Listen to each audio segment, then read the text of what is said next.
Gloire à Dieu pour tout ce qui nous arrive. La Bible dit même dans le bon, dans le mauvais moment, il faut lui rendre toujours la gloire parce qu'il sait ce qu'il fait en réalité. Rien n'est fait sans son accord. Dieu approuve quelque chose avant que cela ne soit validé. Je parle en tant que chrétien. Je dis qu'il approuve des choses pour nous, ses enfants, avant que cela ne nous arrive.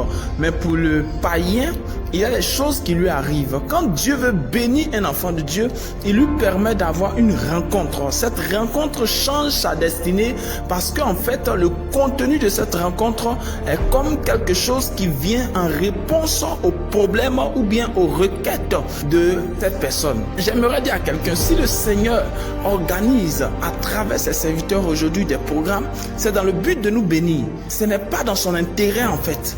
C'est dans nous notre intérêt.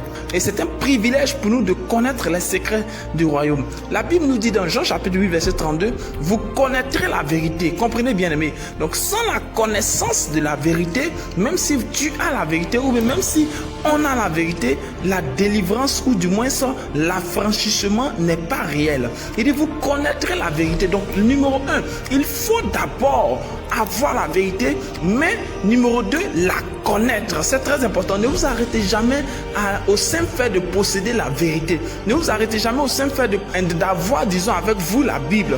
Mais allez-y et commencez à connaître. Et la connaissance de cette vérité-là vous rendra libre. Je veux déclarer sur la vie de quelqu'un qu'il connaîtra la vérité et la vérité le rendra libre au nom puissant de Jésus. Et ce qu'il dit encore de plus intéressant, c'est que la vérité, la connaissance de la vérité, les deux types de sagesse pour vivre longtemps. Les deux types de sagesse qu'il faut savoir pour vivre longtemps. Si vous n'avez pas en fait ces deux types de sagesse, il en existe trois, mais j'ai décidé par l'inspiration de Dieu de vous donner deux types. Et ces deux types en réalité sont primordiales. Ce sont des sagesses que beaucoup de croyants n'ont pas. Et ce genre de sagesse te propulse à un niveau supérieur. C'est une révélation de la parole. C'est une connaissance dont je me suis imprégné. Et si aujourd'hui le Seigneur revient, je suis sûr que je retourne avec lui. Si le Seigneur décide quelque chose, je suis sûr que je vais avec lui. Mais juste vous faire savoir que lorsque tu as ce genre de sagesse, tu vas dans le chemin du Seigneur. Tu vas dans le chemin que Dieu a tracé pour toi avant la fondation de la terre. Et tu ne peux pas échouer parce que ce genre de sagesse te propulse dans une certaine vérité de la parole, dans une certaine volonté de Dieu au point où tu découvres non seulement la vérité de Dieu qui est parfaite, mais tu découvres aussi les deux autres dimensions de la vérité de Dieu, c'est-à-dire ce qui est bon et ce qui est agréable. Alléluia. C'est très important de savoir ces choses, bien-aimés. Je t'invite à ne pas rester à l'écart, mais plutôt en tant que servante et serviteur de même potentiel changer. Vous avez vu, avant que le Seigneur ne puisse bénir ses disciples, il les rassemble, il leur enseigne la parole. Et quand il va avec eux quelque part, c'est dans le but qu'ils reçoivent encore plus de bénédictions. La Bible nous dit que la soumission à la volonté de Dieu est ce qui est préférable pour les croyants. Vous voyez, quand vous vous soumettez à ce que Dieu a établi, ça vous permet d'aller très loin dans le Seigneur. Ça vous permet d'aller très loin dans l'œuvre. Il y a des personnes qui ne veulent pas accepter de se soumettre. Ils se diront, mais attends, qu'est-ce qu'on va faire? Ou bien, attends, nous on a quelque chose d'autre à faire, professionnel et autres. Mais il y a des rendez-vous tellement importants pour votre destinée que vous devez annuler les autres rendez-vous. Sachez-le, ceux qui hériteront le royaume de Dieu sont ceux-là même qui feront violence. Donc il y a des connaissances que vous devez catalabano, c'est-à-dire vous devez saisir ça avec une certaine violence au point où personne ne vous arracherait cela. Alléluia, alléluia.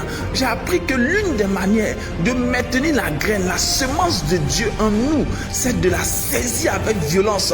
Et quand nous la saisissons avec violence, la façon de la mettre dans notre cœur, la façon dont elle pénètre en nous, c'est une violence spirituelle qui n'a pas son nom. Alléluia.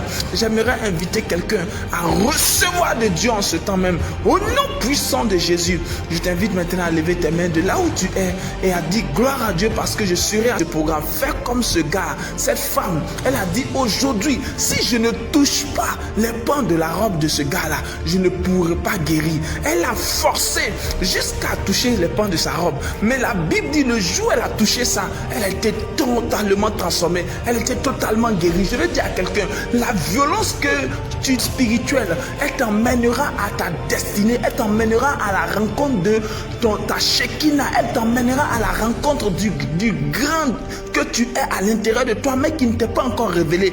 Elle va te propulser, te catapulter à une dimension supérieure. Ne relâche pas ce dévouement. C'est Dieu maintenant règne davantage dans ton ministère. Je te bénis de toutes les bénédictions spirituelles dans le Seigneur en Christ. Au nom puissant de Jésus-Christ, commence à prier par l'Esprit maintenant. Au nom de Jésus-Christ de Nazareth, que Dieu te bénisse. Shalom.